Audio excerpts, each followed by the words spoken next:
Sure वाला महाराज ने कहा कि एक लोटा जल चढ़ाओ, चढ़ाने लगो, शिव का नाम लो, लेने लगो, श्री शिवाय नमस्तुभ्यम जपते रहो। अब दुनिया के प्रपंच में फिर कोई आएगा कि तुम ये मत करो, तुम बेलपत्र मत खाओ, तुम जल मत चढ़ाओ, तुम ऐसा मत करो वैसा। हमने तो सोच लिया, अब तो एक साधे सब सधे। अब तो हमने सोच लिया कि शंकर हमारा और हम शंकर के, फिर क्या विचार कर।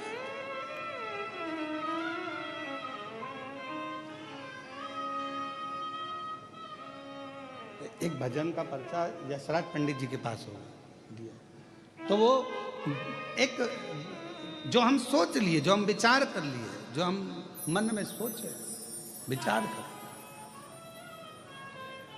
तो महाराज शिव कथा कर रही है और मैंने तेरे ही भरोसे बाबा, तेरे ही भरोसे हवा बिछ उड़ती जावांगी, बाबा डोर है तो छड़ी ना कटी जावांगी। ओ भोले मैं तेरी शंभू, मैं तेरी हवा बिछ उड़ती जावांगी, बाबा डोर घर तो छड़ी ना कटी जावांगी। तो रोड का काम है और शिक्षक का काम है, उन्होंने आपको मार्ग दिखाया, सतमार्ग दिखाया।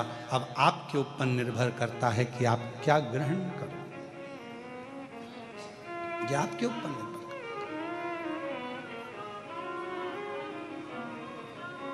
है। माली और जम के बोलो, जम के पुजारी।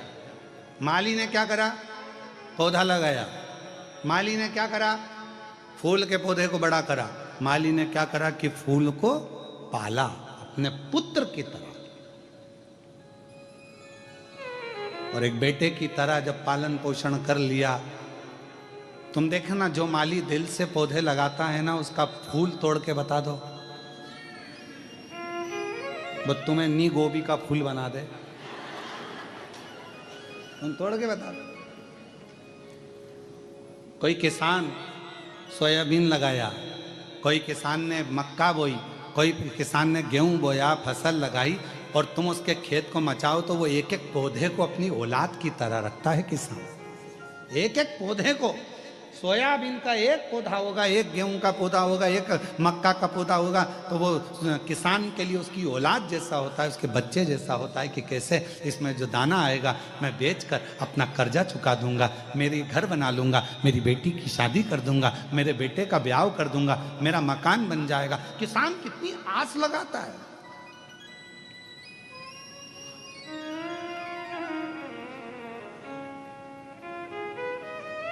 एक किसान कितना सोचता है कि वो जरा सा सोयाबीन आएगा ना, मैं इतना इतना कम, तो उसने आस जोड़ कर रखी, उसने विश्वास जोड़ कर रखा, विश्वास रखा।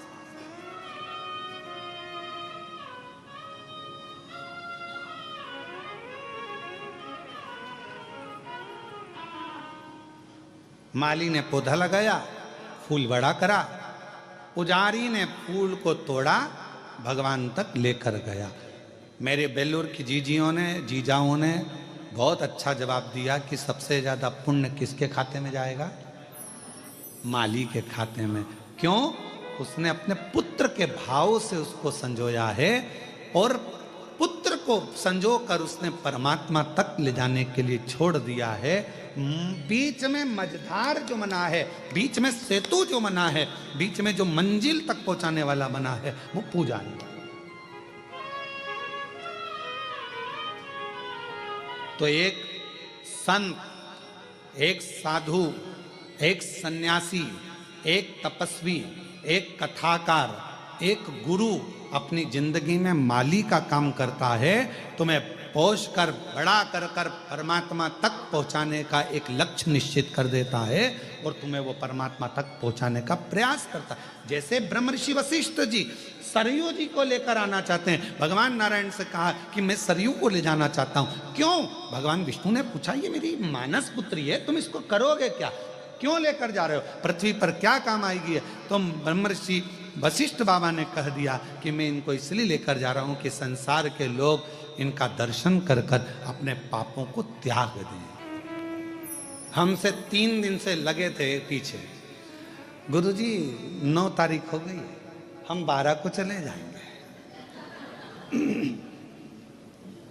फिर बोले गुरुजी 10 तारीख को, फिर बोले हम 11-12 को चले जाएंगे। 11 तारीख को फिर बोले हम 12 को चले जाएंगे। आज कितनी है? आज कितनी है? अब हमने कहा हमने इनको नहीं रोका, क्योंकि हम रोक लेते तो इनका जो बेचारा कैलाश मानसरोवर का टिकट कोई कम में होता है? पैसा कितना लगता है मानसरोवर जाने के लिए है? कोई हमसे कहे गुरुजी तुम कैलाश मानसरोवर चलो, भैया हमारे पास इतना नहीं, हम नहीं जाएंगे। तो कैलाश मानसरोवर जाने में कोई पैसा कितना लगता है, विचार करो। तो हम इनको नहीं बोले कि तुम टिकट कैंसिल करवा, वो तो शंकर जी ने कुछ ऐसी लीला रच दी। और इनको जाना था नेपाल से, और नेपाल तो पूरा भगवामय हो रहा है। छत्रपति वीर शिवाजी महाराज की, अब पूरा नेपाल तो भगवामय हो रहा है। तो वहाँ एयरपोर्ट हुआ तो बंद, तो इनके जो जिनने टिकट बुक करे थे उन्होंने कहा आप अभी अपन बाद में चलेंगे और तुम्हारे टिकट का पैसा संचित है, रखा हुआ है, तुम टेंशन मत लेना, जो जहाँ है वहीं रहना। तो इन दोनों ने, ये दोनों बहुत समझदार हैं, ये पाटिल और नारखेड़े, इन दोनों ने फोन लगा के उनसे कह दिया भगवान ने हमारी सुन ली, सुन ली, सुन ली। और तेरी कृपा का क्या है भरोसा, कब किस पर हो जाए जरा सी। अच्छा, ये कैलाश मानसरोवर चले भी जाते थे तो इनके मन में रह जाता, कथा चल रही थी और 3 दिन की बची थी, वो सुन लेते तो और आनंद हो जाता। 3 दिन की थी, महाराज ने पहले बताया भी नहीं कि ऑनलाइन यहीं से करेंगे। गलती है ना सीवर वाले महाराज की बहुत बड़ी, बता देते तो हम पहले से टिकट ही नहीं कराते। तो तुम चिंता मत करो, अब सौंप दिया इस जीवन का सब भार तुम्हारे हाथों में। तो तुम्हारा टिकट कराना, कैंसिल कराना, तुम्हें बुलाना, नहीं बुलाना, शंकर भगवान ने कहा जब मैं कैलाश से यहाँ आके बैठा हूँ तो तू कैलाश जाके करेगा क्या, ये बता। तो शिव जी तो उन्होंने कहा तुम जब मैं यहाँ आ गया, हमने पहले भी कथा में कहा जहाँ कथा होती है 12 ज्योतिर्लिंग और कैलाश पर विराजमान मेरे शंकर भगवान, जहां शिव महापुराण की कथा होती है 7 दिन तक मेरा शंकर भगवान विथ फैमिली वहीं पर निवास करते हैं, वहीं।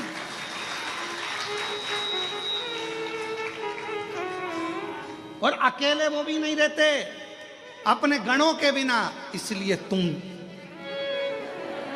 सब अकेले नहीं रहते मेरे शंकर, वो अपने गणों के साथ रहते। तो हम आप सब शिव जी के गण हैं, उनका डमरू बजता है, थोड़ी सी कानों में आवाज आती है और अपन सब धीरे धीरे निकल के अपने अपने घर से जहाँ कथा होती है वहाँ पहुँच जाते हैं, अपने देव अधिदेव महादेव से मिलने के लिए, उनको प्राप्त करने के लिए। ये शिव का, ये शक्ति। अब कोई कहे गुरुजी शिव जी अपना प्रमाण कैसे देते हैं, तो इनसे पूछो, ये प्रमाण नहीं तोड़ गया।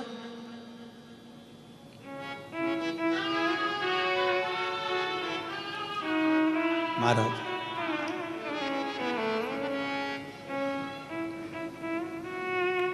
महाराज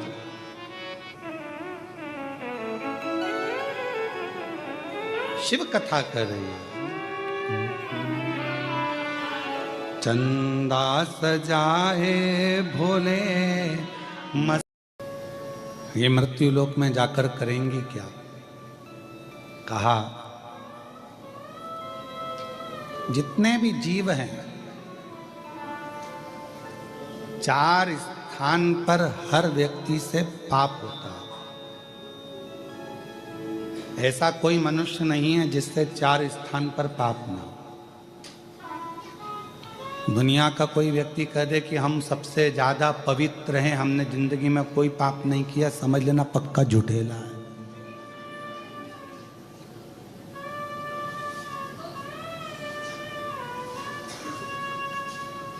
पक्का झूठ बोल रहा है अगर बोल रहा है कि मैंने पाप नहीं किया। 4 स्थान पर हर व्यक्ति से पाप होता है। पहला, झाड़ू लगाते समय छोटे छोटे जीव मर जाते हैं, उसका पाप माथे चढ़ता है। दूसरा, पानी भरते समय, कपड़े धोते समय, नहाते समय छोटे छोटे जीव मर जाते हैं, उसका पाप माथे चढ़ता है। तीसरा, भोजन बनाते समय, अग्नि प्रकट करते समय, लाइट जलाते समय, हेलोजन जलाया, लाइट जलाया, कुछ भी जलाया, छोटे छोटे जीव आते हैं उसमें जल के मर जाते हैं, उसका पाप माथे चढ़ता है। चौथा, पैदल चलकर कहीं गए, अपने पांव के नीचे ना जाने कौन कौन से छोटे छोटे जीव मर जाते हैं, उसका पाप माथे चढ़ता है। अब कोई कह दे तुमसे आके कि मैं बहुत बड़ा महाराज और मैंने जिंदगी में कोई पाप नहीं किया, तो समझ लेना पक्का झूठ बोल रहा है। शिव महापुराण में 4 स्थान ऐसे बताए हैं, श्रीमद् भागवत में भी राजा भगवान श्री ऋषभ देव जी महाराज के चरित्र में भी ये 4 स्थान ऐसे बताए हैं जहां पर व्यक्ति से पाप होता ही है।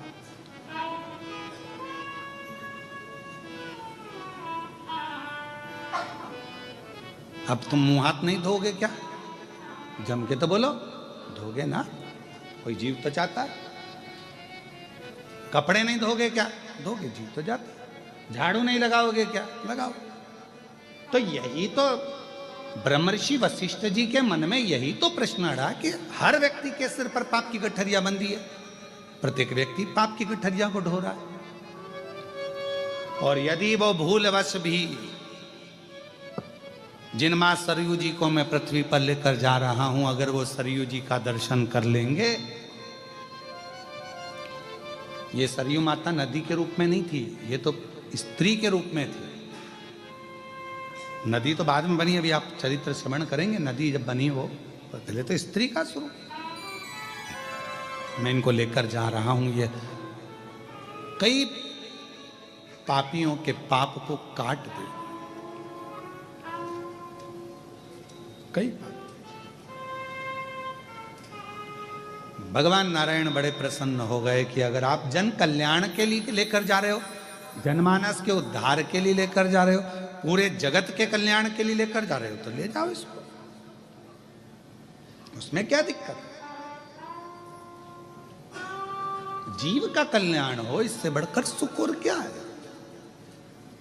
कभी आप लोग कुबेरेश्वर धाम आए तो बाबा कुबेरेश्वर धाम पर यदि आप आए तो आप दर्शन करें। वहां कुबेरेश्वर बाबा के धाम पर नित्य प्रति रोज प्रतिदिन भोजन भंडारा चलता है। 50,000 60,000 भक्त रोज का प्रसाद पाता, रोज का।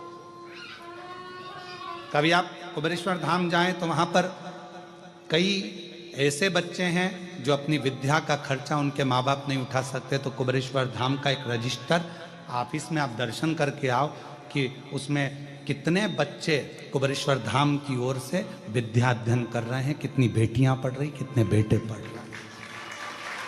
अध्ययन करो।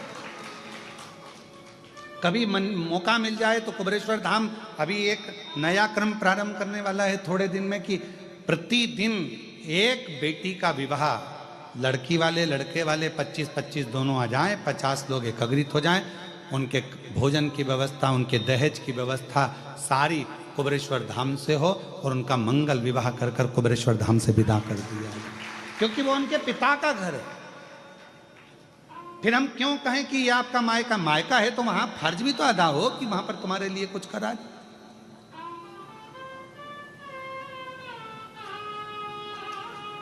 कितना सुंदर प्रसंग। आप लोग कभी कृष्णेश्वर बाबा के, जब मैं कहूँगा आस्था चैनल पर जितने लोग भी कथा श्रवण कर रहे हैं, कभी जिंदगी में मौका लगे, 12 ज्योतिर्लिंग में से कृष्णेश्वर बाबा का दर्शन करने के लिए आप वेरुल आइए, महाराष्ट्र आइए और दर्शन करो। किसी भी ज्योतिर्लिंग के शिखर पर आप कभी भी शंकर भगवान को नंदी पर बैठा हुआ नहीं देखोगे। केवल कृष्णेश्वर महादेव 12 ज्योतिर्लिंग में से एक हैं जिनके शिखर पर स्वयं भगवान शंकर मां पार्वती जी के साथ नंदी पर बैठकर जा रहे हैं।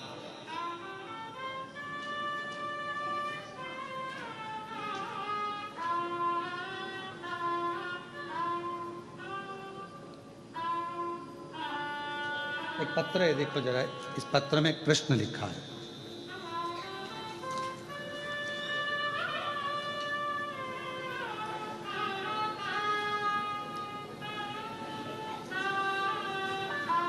अब उस मेरे को शब्द थोड़े से भारी हैं, तो पर आए हो, यहां आने के बाद तुम में और भोलेनाथ में बीच में कोई पर्दा नहीं होना चाहिए, इसलिए वस्त्र को उतार दिया है।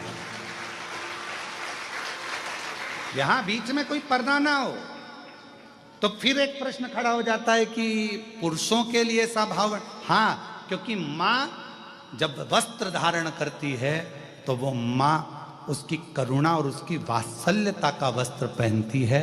जिस वात्सल्यता के वस्त्र में उसके हृदय में और शिव के भाव में कोई पर्दा नहीं रहता, इसलिए नारी को वस्त्र का भाव करनी। पर पुरुष के लिए ऊपर का वस्त्र उतारना, क्योंकि हृदय से परमात्मा के बीच में, आत्मा और परमात्मा के बीच में कोई पर्दा नहीं होना चाहिए, कोई पर्दा। फिर वही बात आ गई, तुझसे मिलने के लिए तेरी कसम, तुझसे मिलने के लिए तेरी कसम, एक मुलाकात जरूरी। बीच में कोई पर्दा नहीं, ये आत्मा और परमात्मा, इसलिए इस पर्दे का क्या मोल। ये 12वां ज्योतिर्लिंग है।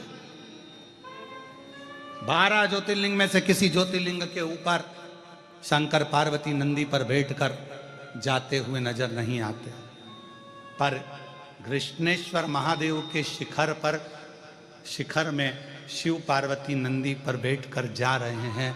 मतलब अब शंकर पार्वती जी कह रहे हैं, तेरे 12 ज्योतिर्लिंग जब पूर्ण हो जाते हैं तो शिव और पार्वती तेरा कल्याण करने के लिए तुझे नंदी पर बिठा कर ले जाते हैं।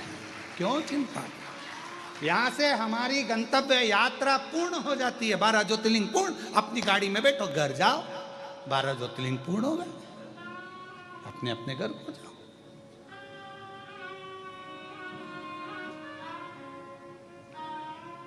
कितना सुंदर, जिस